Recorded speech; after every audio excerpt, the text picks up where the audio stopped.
I'll get going here, and if somebody else comes in, cool. And speaking of characters, yeah, they're feeding their faces at the moment. yeah. Yep. Let's go with the I did. bring our Oh, food yeah, in here. Well, there's a song about a real character. His name was Bill Collins, and Billy owned a little pub in Worcester where I used to hang out a lot.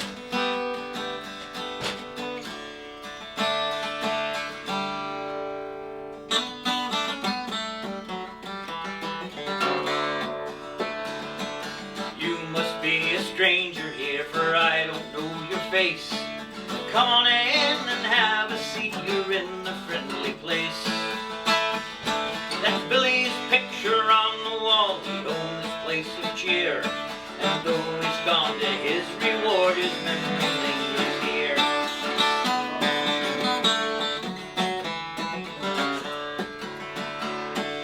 Full of jokes and hijinks are the tales that he could tell. Make a long story longer was the phrase he used so well. He'd listen to your stories, tell more of his own. A funnier man than Billy, I don't think I've ever known. Irish Billy Collins, that's the name that he went by. He'd walk on in and shake your hand, he'd look you in the eye. You'd never seen his like before, I doubt you will again. You'd call yourself a lucky man if Billy called you friend.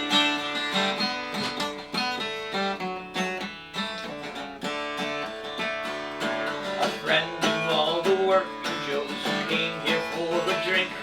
They wasn't afraid to tell the mayor how the average fella thinks. They could stir the pot if the day was dull as well as any man. If you needed a helping hand, Billy was your man. Irish Billy Collins, that's the name that he went by. He'd walk on in, shake your hand, he'd look you in the eye. Never seen his like before, doubt you will again. You call yourself a lucky man if Billy called your friend. I gotta screw something up.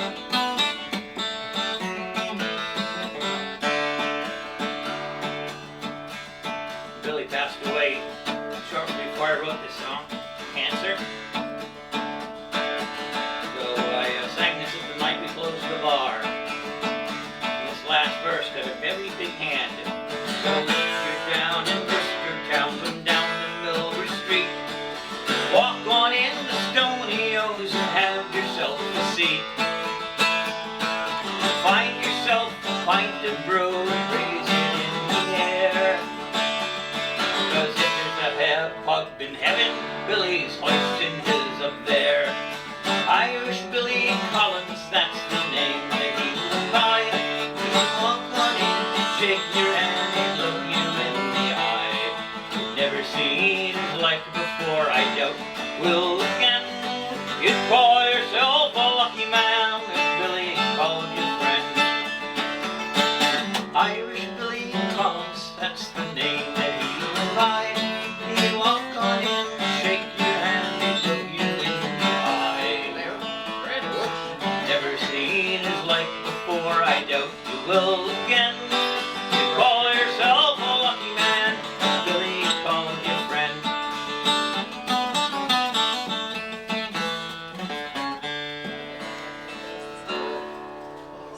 Excellent. This is a beauty. This one is a beauty. Well, I'll use my other beautiful guitar for this next tune.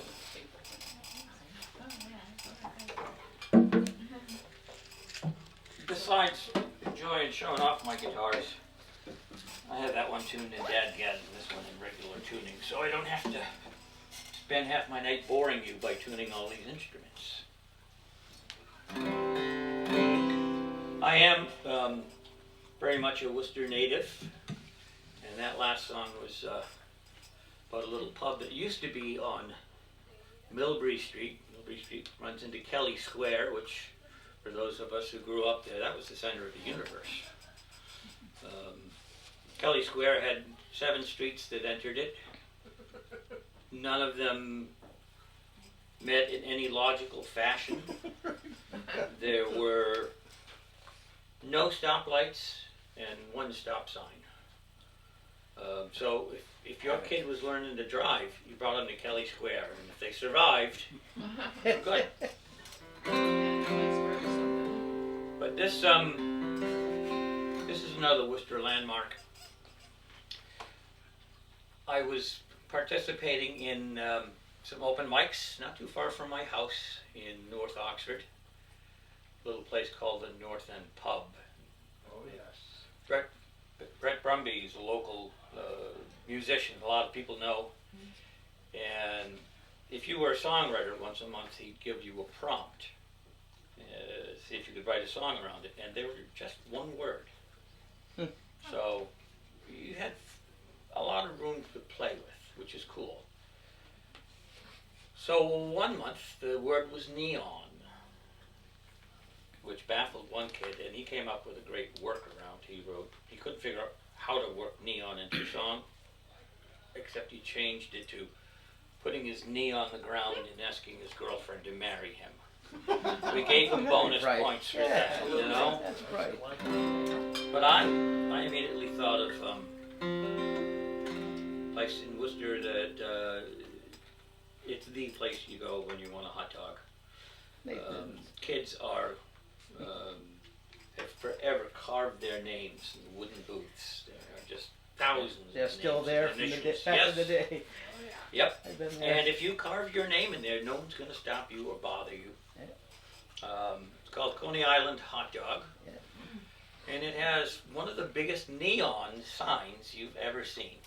It's about a 30-foot sign, top of the building, with a hand holding a hot dog, and there are neon drops of mustard that go off in sequence. So this is called neon.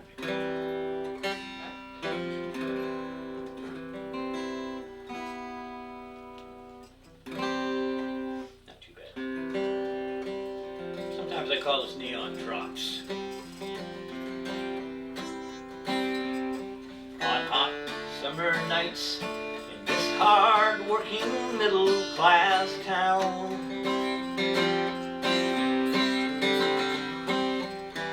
year after year, our parents would bring us on down. Where those old wooden booths, we'd sit, hot dogs in our hand.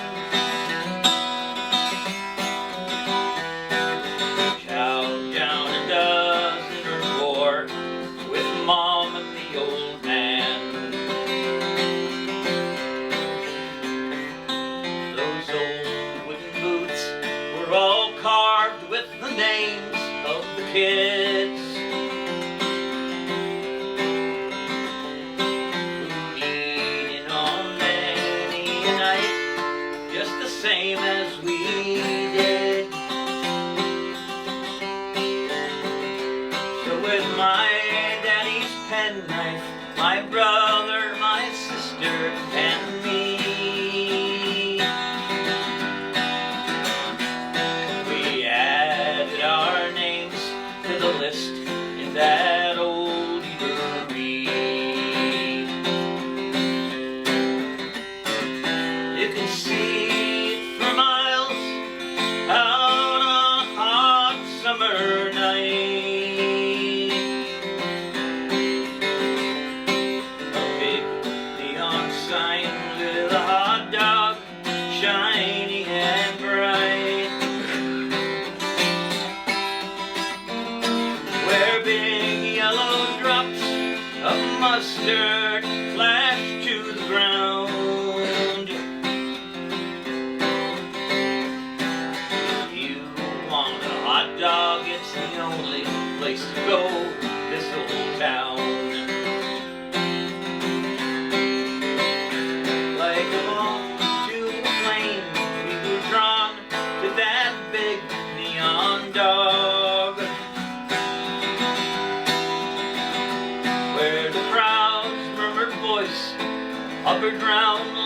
welcoming fog. And we'd order our food, chocolate milk, 3-up, and a bag of chips. That's how they yelled at you, ordered your dog with everything. We'd greet them with grins, licking mustard from our fingertips.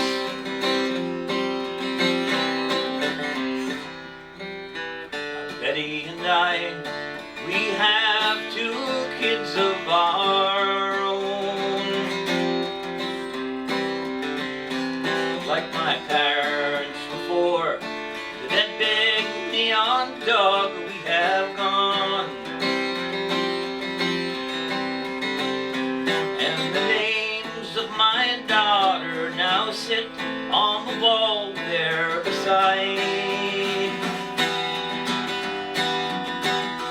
all the thousands of others who ate on some hot summer night. You can see it for miles out in hot desert. Summer night, not a desert night. The big neon hand with a hot dog shining bright, where big yellow drops of mustard fall to the ground. When you want a hot dog, it's the only place to go in this old town, where the big neon drops of mustard flash to the ground.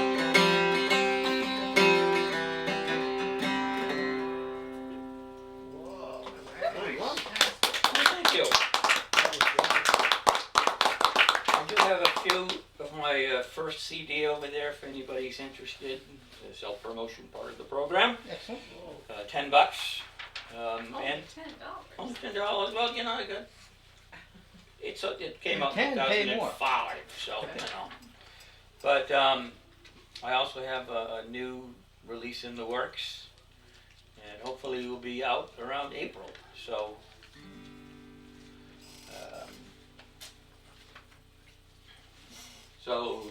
Think about that, you know? Money well spent, I'd say. Okay. Use the cash box. Is that last song on the CD? It will be on the upcoming CD. But the next song I'm going to do is on that CD. Is this it? You look so different. Yeah, well, I was young then, you know. Thanks for pointing that out to everybody. The cool thing about that picture, I always get a kick out of telling this story.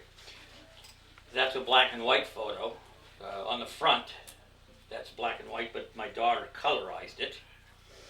And at the time of taking that picture, Betty took that picture, I already had gray hair, but when my daughter colorized it, she gave me brown hair again, which was very sweet. Nice daughter, yeah. I appreciated that a great deal.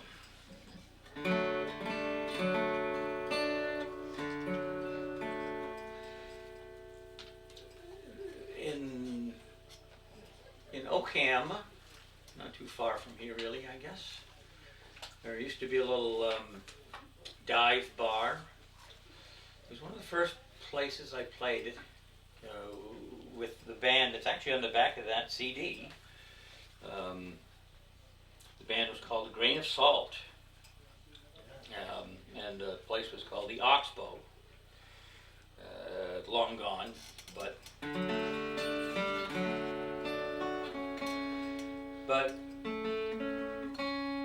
we played there probably for 2 or 3 years straight, every Friday and Saturday night. And one night, a fellow with a fiddle walked in and asked if he could sit in with us. So this is his song. His name was Jack Fortune. And this song is called When Fortune Rosins the Bow.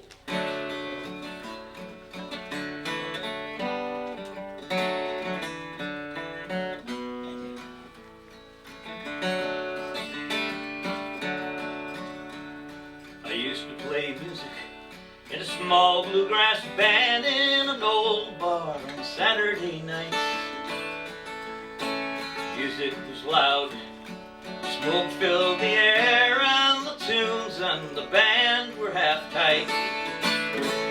We were sometimes half good, we were sometimes half bad, and half the crowd sometimes would dance.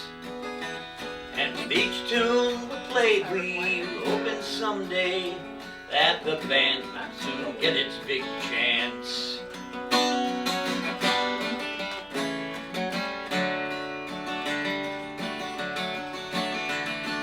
John on the banjo, or Scott on bass, it was me and Skinny Chris on the guitars. With half-nimble fingers, smiles on our faces, we sang our hearts out in that bar. One night a tall man as broad as an oak tree, fiddle case in his right hand, stepped up at the set's end, quietly smiled, and asked to sit in with the band.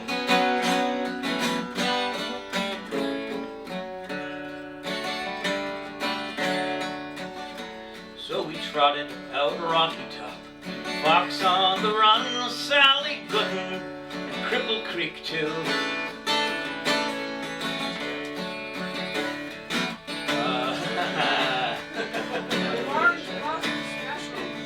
Thank you. It's Foggy Mop Special.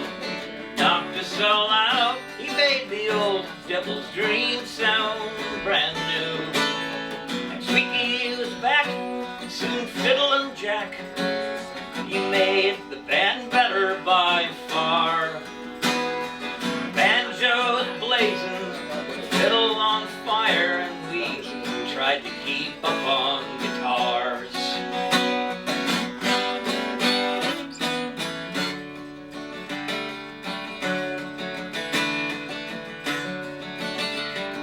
We played together for a year, maybe more, and the music was magic and fun. Then, like most bands, we went separate ways, and our playing days together were done. I didn't see Jack much in 20-odd years. Now the sad news comes lately to me. He took his own life. The fiddle is still, and his voice I will never more see.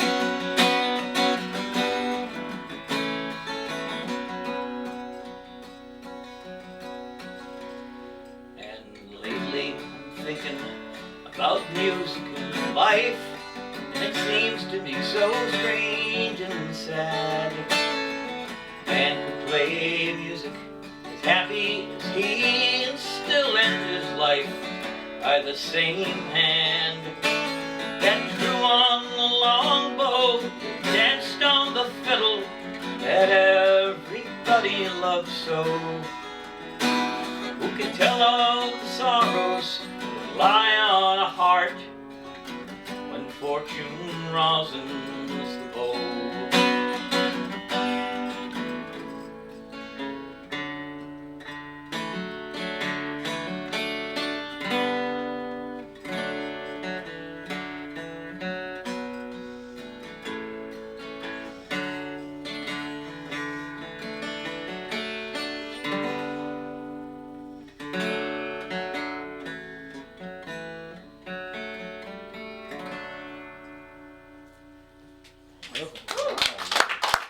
Thank you. I wish that weren't a true story, but dear. Well, let's get a little happier. How about that? I have 2 daughters, and what I do with my tuner, and to this day they're 31-ish and 34, 35. You're the family memory. Yeah, she is the family memory. And to this day, only the older one drives. My youngest daughter, Rose, never learned to drive. We used to visit some relatives down in the beautiful state of New Jersey. They had a lovely little summer place on a lake, nice little lake.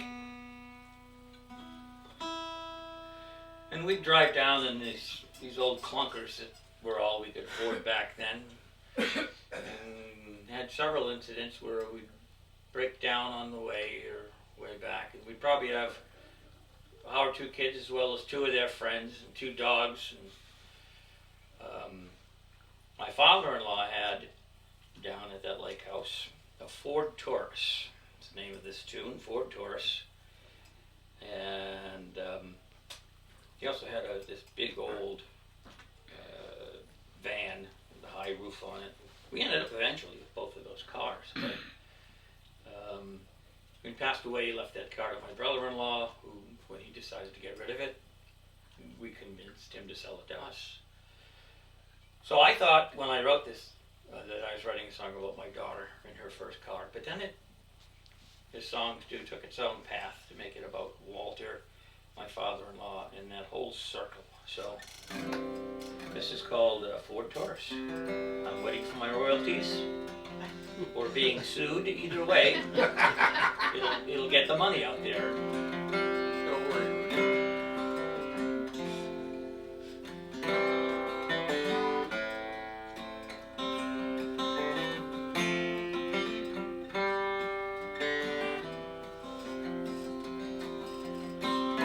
Looking at my daughter's car, a powder blue old Ford, that once belonged to Walter, who's gone his reward. Walter was a quiet man, liked to live by water, didn't know me from Adam till I wedded Walter's daughter. Walter bought that shiny car way back in '92. Drove it round his little town. It was bright and new. Had himself a second car, so the mileage it stayed low. I don't think he ever figured on how far that Ford would go. Just an old Ford Taurus, nothing special, no siree. But it drove around 3 generations of his family.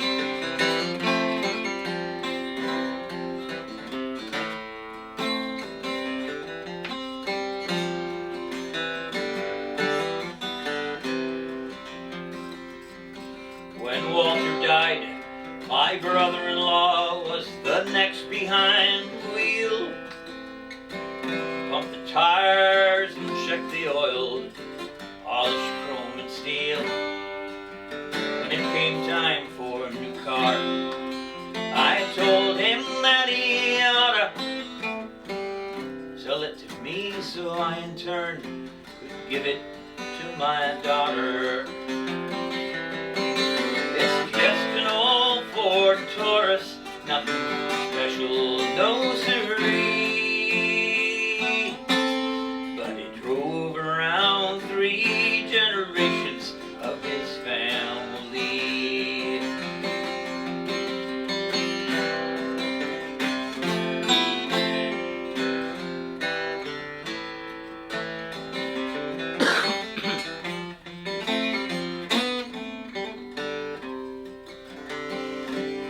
Well, there's a crack now on the bumper from winter's first hard lesson.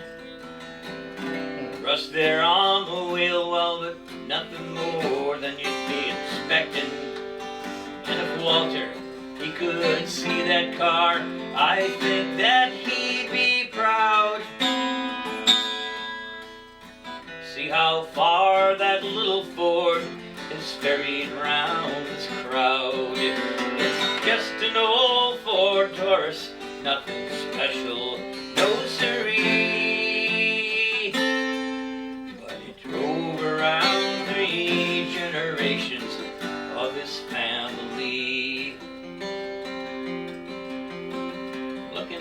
daughter's car, powder blue old Ford. What's belonged to Walter, who's gone to his reward?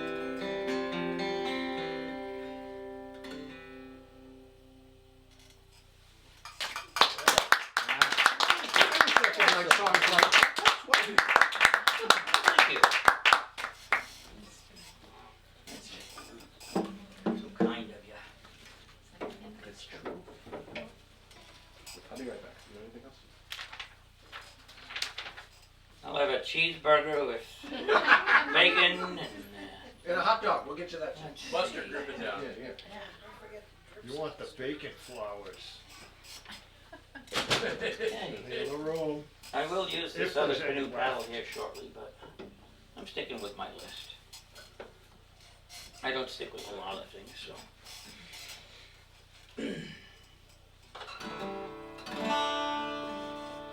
A little bit of an amateur astronomer, mostly with just my eyeballs. When I was a kid, I just fell in love with watching the evening sky. It was like 7 or 8, and I found out there was a constellation named Hercules. I mean, that was like my first superheroes, were the Greek gods. So I'd go out and I'd find all these things. Some while ago, really at the turn of the century, around 2000 or so. Actually, it was in 2003. There was a big blackout in much of the East Coast, including New York City. So I was reading in the local paper that because the lights were all out in New York, some of the local kids would go out to Central Park or wherever it was, where there was room, and actually look at the stars for the first time. So in New York City, you're not going to see a heck of a lot. You probably see the moon and some of the brighter planets, but so that got me thinking, and this song came out of it. It's called "That's Enough for Me."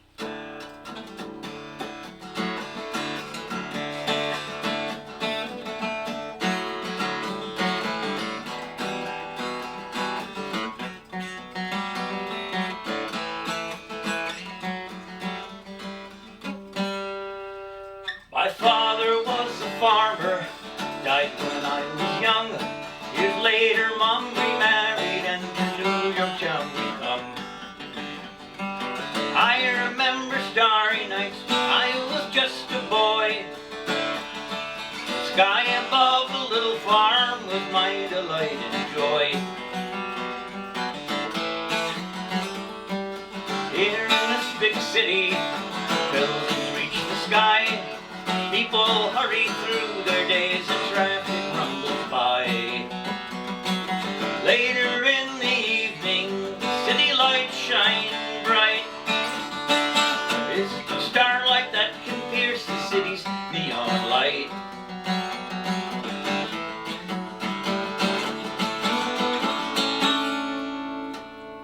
So I grew and married in the city's rushing noise. Tell my kids about the farm where I was just a boy. How I watched the evening skies, how they filled my dreams. The city's neon canopy is all they've ever seen.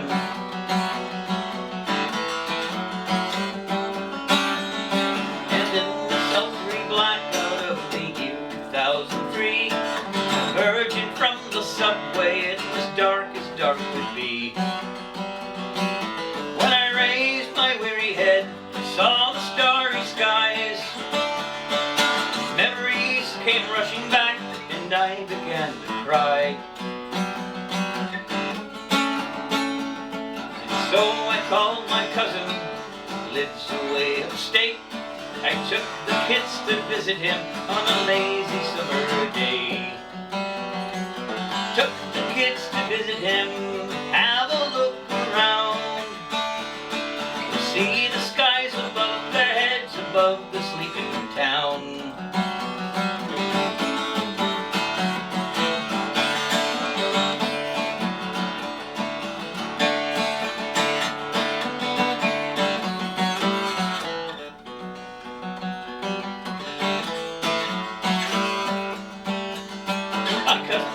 there's a place for sale not very far away, where a man can rest his tired bones, his kids have room to play. I know I can't go back to the farm and how things used to be, but at least at night I'll see the stars, and that's enough for me. Yeah, that's enough for me.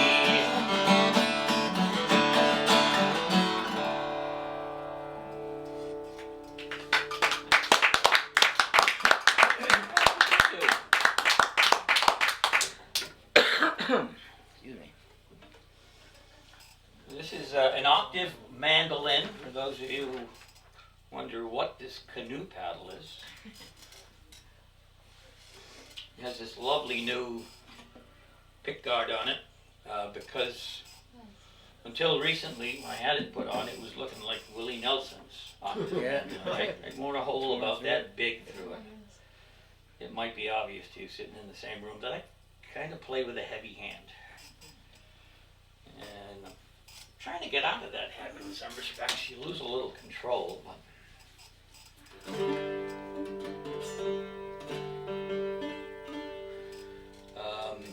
like a lot of us, I guess, my parents are all relatively recent immigrants to America. My mother's side was 100% Lithuanian. And my sister and I are both trying to do some genealogy research, and we really can't get past the grandparents on either side of the family. The name, when my Lithuanian grandparents came, their last name was Montalevich, but whether it was an Ellis Island type name change or just to be easier to pronounce, it was changed to Morris. That's a big difference, yeah. Yeah, and my eldest sister, not like in school a lot, finally figured out that Morris was a good Jewish name. She would take off Jewish holidays until the teachers figured it out. My dad's side, the Carlsons,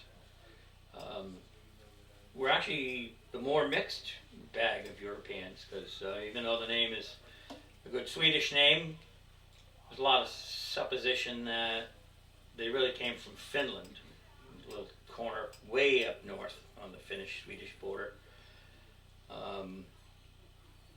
And his dad married an Irish/English mixed woman, so I'm all over the map, basically, what it comes down to.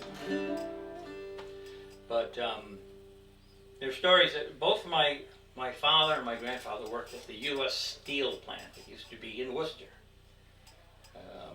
Shut down in the early 70s. And unlike other U.S. steel plants, they didn't so much manufacture steel. They were the only U.S. steel plant that made cable out of the materials supplied to them. And in fact, my dad left me when he passed away this big thick wire that he helped design. It was one of the first underground cables, not underground, undersea cables connecting Europe and America for rapid transmissions right around the time of the Second World War. And it turns out that Betty's dad, my wife's dad, actually worked on the other end of that project for Bell Labs. So when they met at our wedding for the first time, I think, they had a lot to talk about. It was interesting. But there's also the part that Carlson was not the name when they came over, and we can't exactly figure out what it changed from, but it wasn't Carlson. And there are two stories. One was that my grandfather, in one story, got in a fight or came in drunk and punched the foreman in the nose and had to leave the factory. So when he went to another steel mill in town, which turned out to be U.S. Steel, he changed his last name so he could get a job. That's one of the stories. The other one was that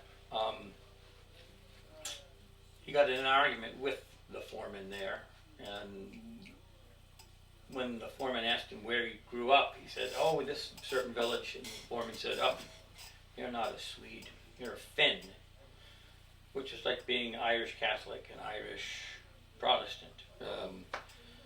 So also in that story, he slugged him in. That's the one I've chosen to use, because that's a little more fun than Yeah. Granddad got drunk and lost his job. So this is called The Fire's Glow.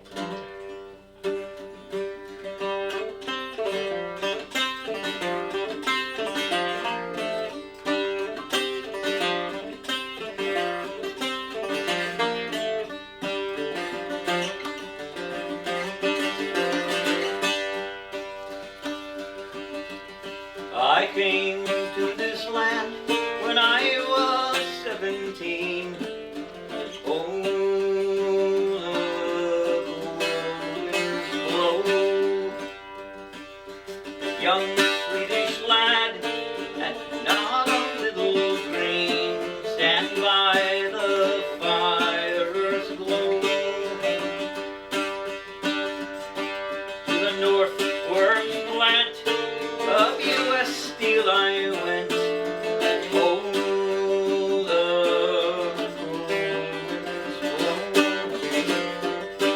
where the hot iron's forged, molded, shaped and bent, stand by the fire's glow.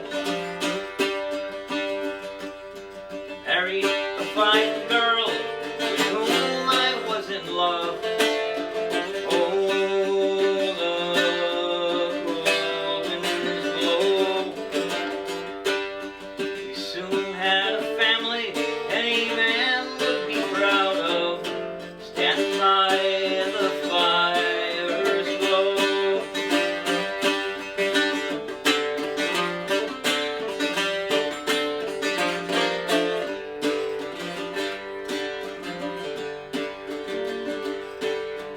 Years roll along, money paid the bills. Oh, the winds blow. If it weren't for the foreman, I'd be at the North Works still. Stand by the fire's glow. Asked me of the town my family grew up in.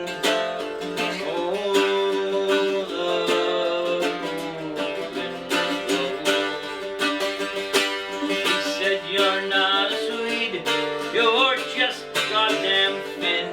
Stand by the fire's glow.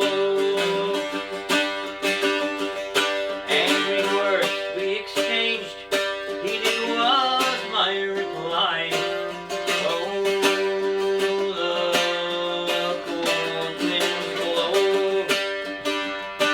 I broke his ugly jaw, I bid him goodbye. Stand by the fire's glow.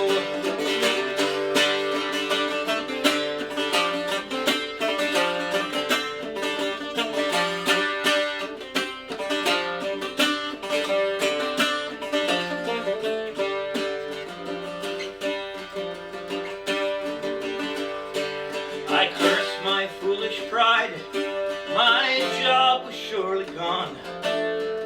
Oh, the cold winds blow. Small savings did I have to keep the family on. Stand by the fire's glow. To the South Works plant, hiding my shame. Oh, the cold winds blow. A new man I was hired, using not my father's name. Stand by the fire's glow.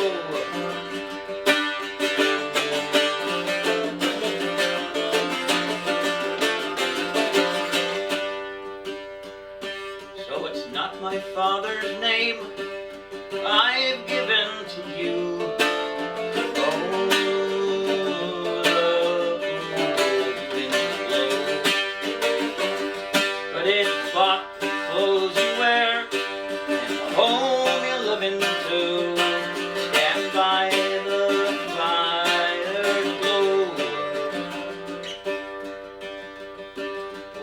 could my father's name, if my children they do starve? Oh, the winds blow. What could my father's name without the woman that I love? Stand by the fires below. I came to this land when I was 17. Oh, the cold winds blow. Young Swedish lad and not a little green. Stand by the fire's glow.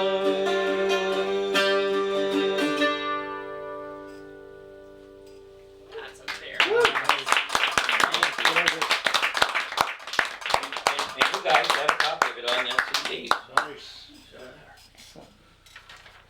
Like I say, the more boring story is probably true, but I'm a songwriter, so I get to choose the ending I want, you know.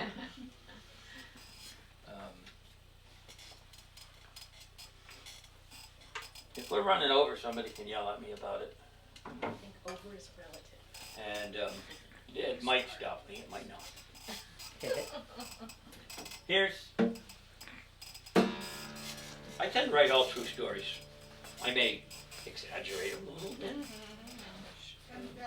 Embellish. Thank you. Little It's- poetic voices. Yeah. Poetic voices.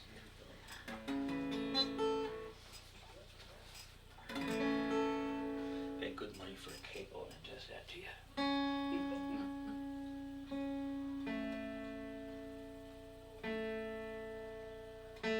Reading a newspaper article that hardly relates to this, but it did have a line that it was Molly Ivins, who was a wonderful old political, Democratic-leaning, heavily left-leaning columnist from the great state of Texas, where there are a few sensible people. And she mentioned that something about women could put up with a lot of crap in a man if he was a good dancer. There you go. You know, it's at least one saving grace. So, my wife worked with a couple of women in the office who had been friends all their lives. And they married two guys from their town who had also been friends all their lives, pretty much. One of them was a really good dancer who could never hold a job. The other guy wasn't, but he was a steady worker. So got me to thinking, you choose what you want in this life, and they're both pretty happy with what they chose, I think. So this is called Billy and Bobby.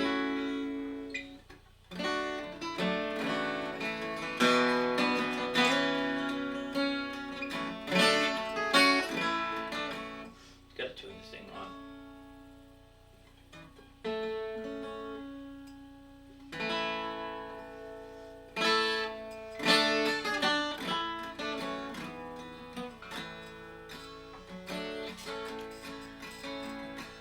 Billy and Bobby were friends all their lives. They'd known each other ever since they were 5. Played baseball together, went to the same schools, danced with the town girls, broke the same rules.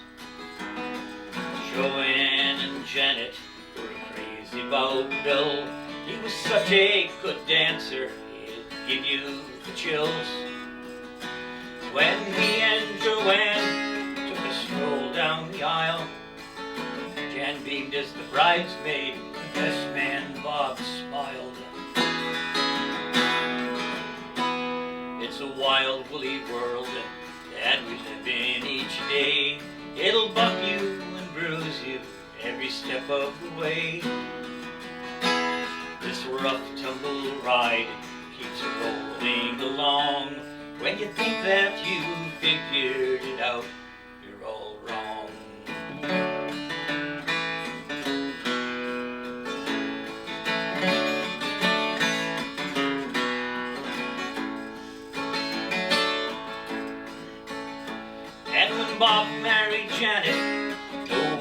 surprised. Their friends stood beside them, happy tears in their eyes. They lived on the same road, and they raised lots of kids. Bob found work easy, Bill never did. Joanne worked nights, Bill did odd jobs. Sometimes he drove taxi, sometimes he mowed yards. Bob knuckled down and worked hard every day, but they'd all go out dancing on most Saturdays. It's a wild, woolly world that we live in each day. It'll bump you, bruise you every step of the way. Rough tumble ride keeps rolling along. You think that you figured it out, you're all wrong.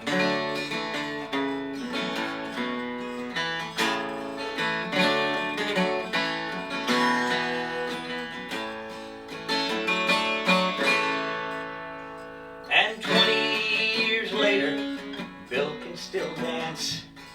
Joanne's eyes gleam in the light of romance. The kids the bills are unpaid. The kids wear used clothes. How they get along, nobody knows.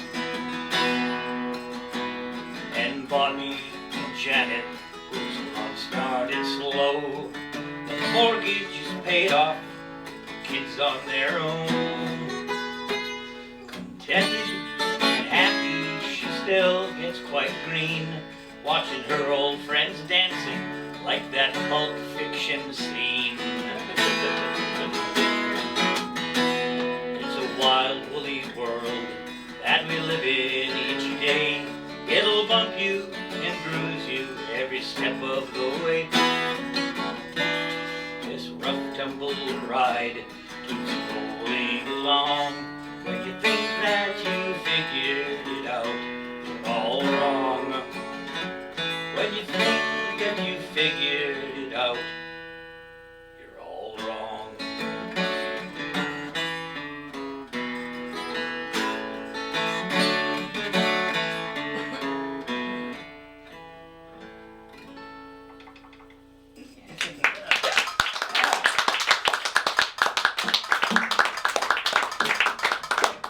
I need some water. It's getting a little froggy there.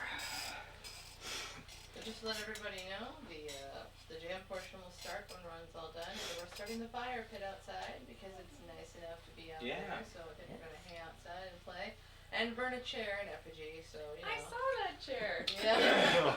It will be. Chair's Burn a gonna be chair. burned. Oh yes, I the saw chair will be that. burned. Like your friend So if anyone wants to take out their rage on the furniture and take it apart, this would be the time.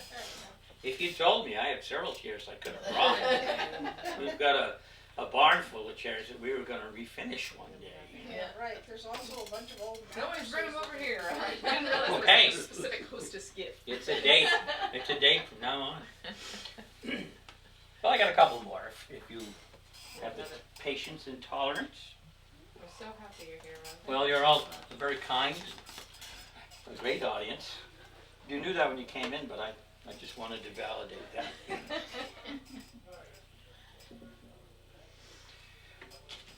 This is another song I wrote on a prompt. Get a little more water in this throat of mine. And in, If you need tea too, this can always make sense. and in this case, the prompt was water. Water. So how do you write a song about water? I guess there's a lot of ways you can go, which is the really cool thing about those one-word prompts. So I started thinking about water. Yeah. You know, it seems pretty malleable. You can jump in it. Don't land on it the wrong way, because it will hurt you. And you may have some gentle rains, but it will eventually wear down a mountain. One thing my wife Betty likes to collect is rocks from all over the world that have been twirled and tumbled by water, softened.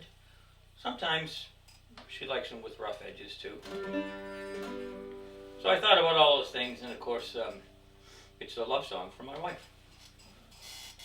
Water and pressure, patience.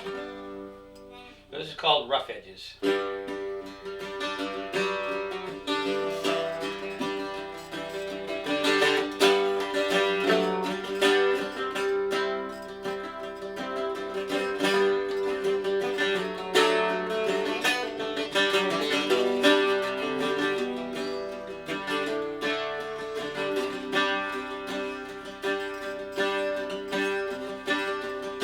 Those mountains that we see before us across the fruited plains, majestic, beautiful, and grand.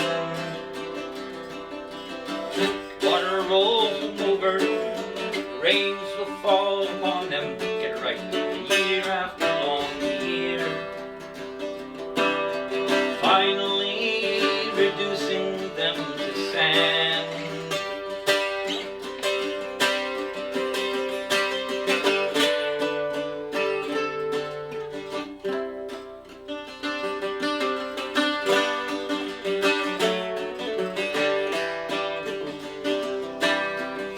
River rocks before our feet were jagged, rough and hard, going from mountain tops 1,000 miles away. But the waters roll them over year after long year, till the jagged edges all were worn away. Like a stone, the way that water passes through, I've lost some rough edges thanks to you.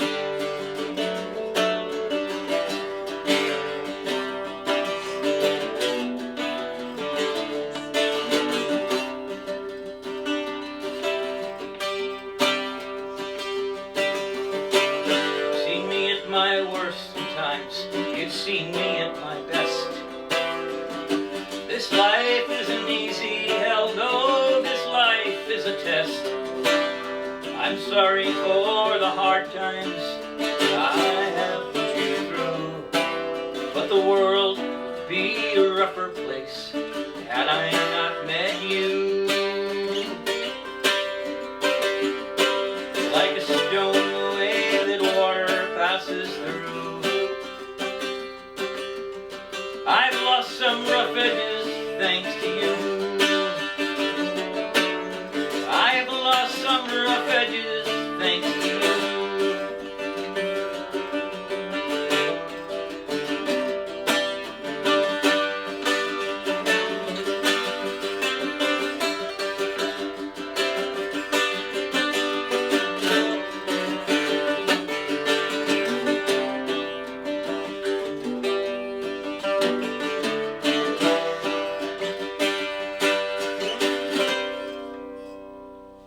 I wish I could write songs like Guy Clark or Ola Bell, Bob Dylan, Gene Ritchie or Steve Earle. I'd write you a love song like nobody's ever heard, like a grain of sand that the ocean turns to pearl.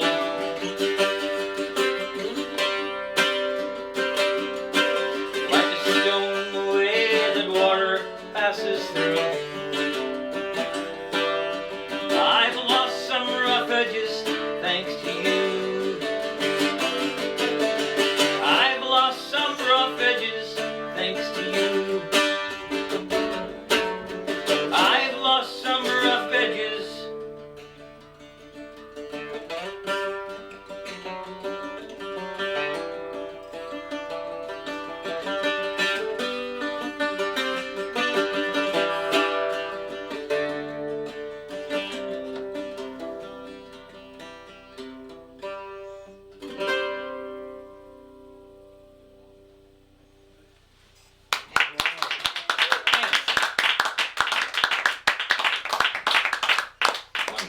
let you burn a chair. Okay. I'll burn it with you. You're gonna sit in it though. Ah, shit, I should have brought my fireproof pants. Well, let's see. This one's kind of a sing-along, so it's not a bad one to end on.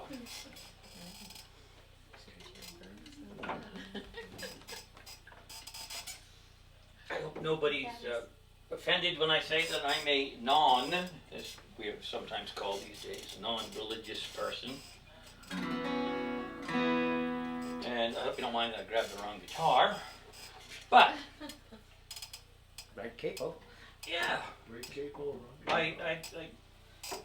when I was getting into bluegrass and stuff many years ago, there are all these great gospel songs.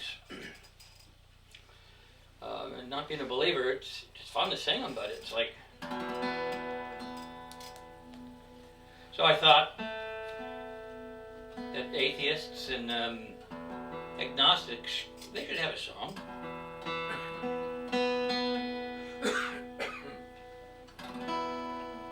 Steve Martin actually has a tune titled, "Atheists ain't got no songs." Oh my god, that song is so funny. It's great. It's so Steve good.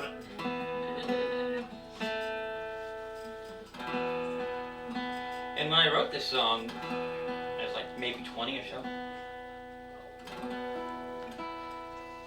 I didn't realize that people would actually ask me to sing it at funerals for loved ones many years later. So be careful what you write about, you know.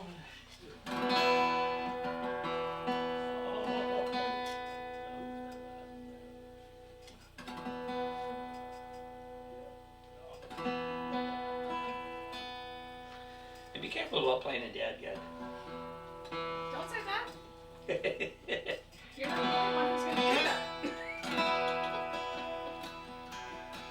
So this is the title track of that CD you've got over there. Excellent. It's called Songs We Sang Together.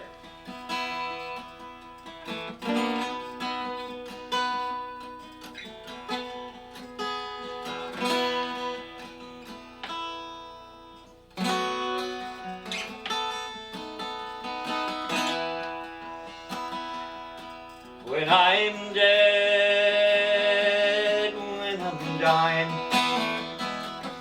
don't you cry over my bones. Take my body, take it to the graveyard, lay it down in its final home. Sing the songs we sang together. Sing the songs of joy and of pain. Sing the songs we sang together. We will never in this world meet again.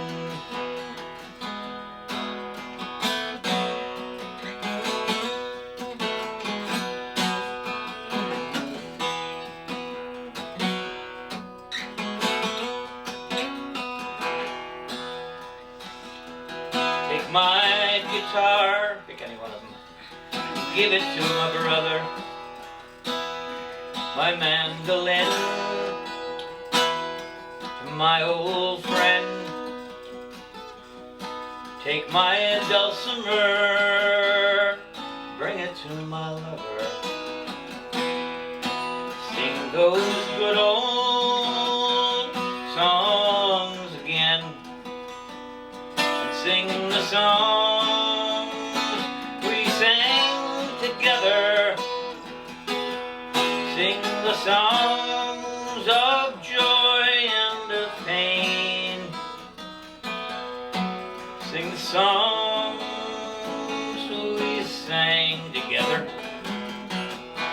For we will never in this world meet again.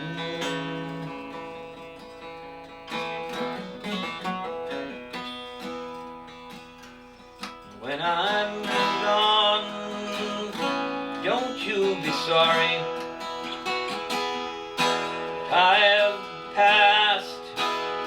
on my way.